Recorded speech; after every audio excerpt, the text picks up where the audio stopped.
Do you remember your remarks on the floor last year when you brought this up? You'd have to give me a specific. I mean, I made a lot of remarks last year. So I recall a story you told about your brother. Okay. And I remember you said that your brother called, or that your mother called you, I believe, to tell you that your brother had some news that he was afraid to tell you. Okay. And your brother wanted to tell you that he was gay, didn't he? He was expressing that to the family, and he thought that we would hold that against him and not let my children be around him. Why do you think he thought that? I don't know. It never would have happened, I'll tell you that.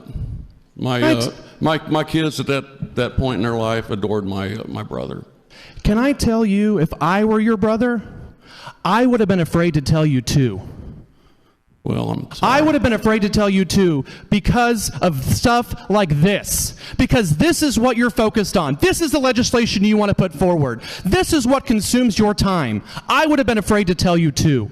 I was afraid of people like you growing up, and I grew up in Hickory County, Missouri. I grew up in a school district that would vote tomorrow to put this in place. And for 18 years, I walked around with nice people like you, who took me to ball games, who told me how smart I was, and who went to the ballot and voted for crap like this. And I couldn't wait to get out. I couldn't wait to move to a part of our state that would reject this stuff in a minute. I couldn't wait. And thank God I made it. Thank God I made it out, and I think every day of the kids who are still there, who haven't made it out, who haven't escaped from this kind of bigotry. Gentlemen, I'm not afraid of you anymore because you're gonna lose. You may win this today, but you're going to lose. This is Missouri State Representative Ian Mackey, who I am certain you'll hear from again, as he rips into Republican State Rep Chuck Bassey, who sponsored anti-LGBT legislation in the Missouri State House. Consider too the fact that Bassey's own brother is gay. That's who's sponsoring an amendment targeting the LGBT community. Pretty much sums up exactly who Chuck Bassey is. And what's worse is that this wasn't even intended to be an anti-LGBT bill. This was initially written by another Republican as an election integrity bill intended to audit Missouri's voter rolls. Another misguided effort by Republicans to abuse their power. In other words, these Republicans have figured out the only way to make one of their bogus election integrity bills even worse. Apparently they're not even satisfied with passing measures that are the legislative equivalents of a temper tantrum because they didn't win the last election. What a sad excuse for a political party that even undermining our own democracy so that they can consolidate political power still isn't enough for these Republicans. And by the way, just to give you a more well-rounded view of who Chuck Bassey is, it's not only LGBT Americans who are on his radar. He's also the guy who set his sights on school boards for teaching critical race theory. Deb, Representative Bassey says he basically just wants a public discussion in front of the board to talk about what CPS claims is not happening, and that is the teaching of critical race theory in Columbia public schools. Now, he says he's reached out to the board and the new superintendent to get this subject put on the agenda, but it's not yet been added. I mean, it's there. They're doing it, and if they want to deny it, that's fine. But I'm going to call them out on it, and I have concrete facts that they are in fact teaching this hatred in our schools. Deb, CPS spokesperson Michelle Baumstark, just before this newscast, sent me the email exchanges between Bassey and the district. It looks like Bassey sent a request to get critical race theory and the This Is America video by Childish Gambino on the agenda, and it was declined initially. Bassey then sent another request to talk more about critical race theory, but the district said because it was within a week of the board meeting, per board policy, they couldn't add it to the agenda tonight. Bassey is here, though, and he does expect to speak in front of the board. I'm sorry, but what an absolute hack. This guy is what would happen if a Fox News comment section on Facebook was a person.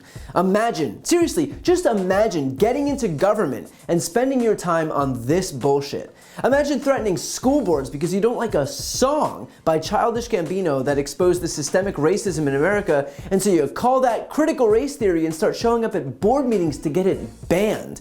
Imagine your worldview being so fragile that if you don't block people from hearing views that you don't share, you move to have those views eliminated. Being so fragile that if LGBT Americans have the same rights as straight people have, then you feel like somehow your rights are under attack. This guy is nothing more than a tool of far-right theocrats who whine about censorship before employing it wherever they can. Honestly, what a small, pathetic nobody Chuck Bassey is. Here's what really struck me about Mackey's speech, that he grew up with, quote, nice people like Chuck Bassey. And that's important because we've been programmed to think that bigots being courteous absolves them of abhorrent behavior. I know this might seem trite, but actions speak louder than words. And so if you wake up in the morning and your goal is to make life more difficult for LGBT kids, if your goal is to make life more difficult for minority communities, if your goal is to make life more difficult for the most vulnerable among us, then I don't care how nice you are, I don't care if you run 5Ks for charity, I don't care if you let your neighbors borrow eggs and sugar every single weekend, those things do not absolve you of using your position of power to hurt other people. Those things do not absolve you of using your voice to undermine the rights and agency of people who you feel are less than you because they're different from you. And it's about time we start judging people not based on how they treat the people who don't need their help, but rather based on how they treat the people who do. To see more videos like this, click the subscribe button right here on this screen. And if you want to support my work, subscribe to my podcast, No Lie with Brian Tyler Cohen. I cover the most important stories each week, and my guest is always one of the top political figures, including Vice President Kamala Harris, Jen Psaki, Elizabeth Warren, Pete Buttigieg, Nancy Pelosi, Katie Porter, Cory Booker, and so many more. The podcast link is also right here on this screen, so give it a listen and subscribe on Apple Podcasts, Spotify, or wherever you listen to podcasts.